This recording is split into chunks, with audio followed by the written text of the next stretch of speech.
Praise lord అందరికీ. Bible గ్రంథంలో ఒక స్త్రీ ఉంది. ఆ స్త్రీ 12 సంవత్సరాల నుంచి రక్తస్రావంతో బాధపడుతుంది. అనేక మంది డాక్టర్లను సంప్రదించింది, కానీ కొంచెం కూడా ఆమెకి స్వస్థత కలగలేదు.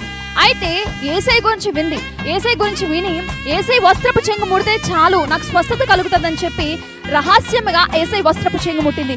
ఎప్పుడైతే యేసయ్య వస్త్రపు చెంగు ముట్టిందో యేసయ్య ఆ స్త్రీతో అంటూ ఉన్నాడు, లూకా సువార్త 8వ అధ్యాయము 48వ వచనంలో, అందుకు ఆయన, కుమారి, నీ విశ్వాసము నిన్ను స్వస్థపరచును, సమాధానము గల దానివై పొమ్ము అని ఆమెతో చెప్పాను అని దేవుని వాక్యం సెలవిస్తుంది.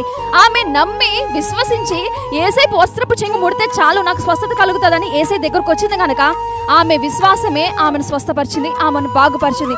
మనము కూడా మన జీవితంలో ఏ సమస్య ఉన్నా లేకపోతే బలహీనతలు ఉన్నా మనం నమ్మి వస్తే దానికి విడుదల, స్వస్థత కలుగుతుందని దేవుని వాక్యం సెలవిస్తుంది కనుక నమ్మి స్వస్థత పొందుకుందాము గాక.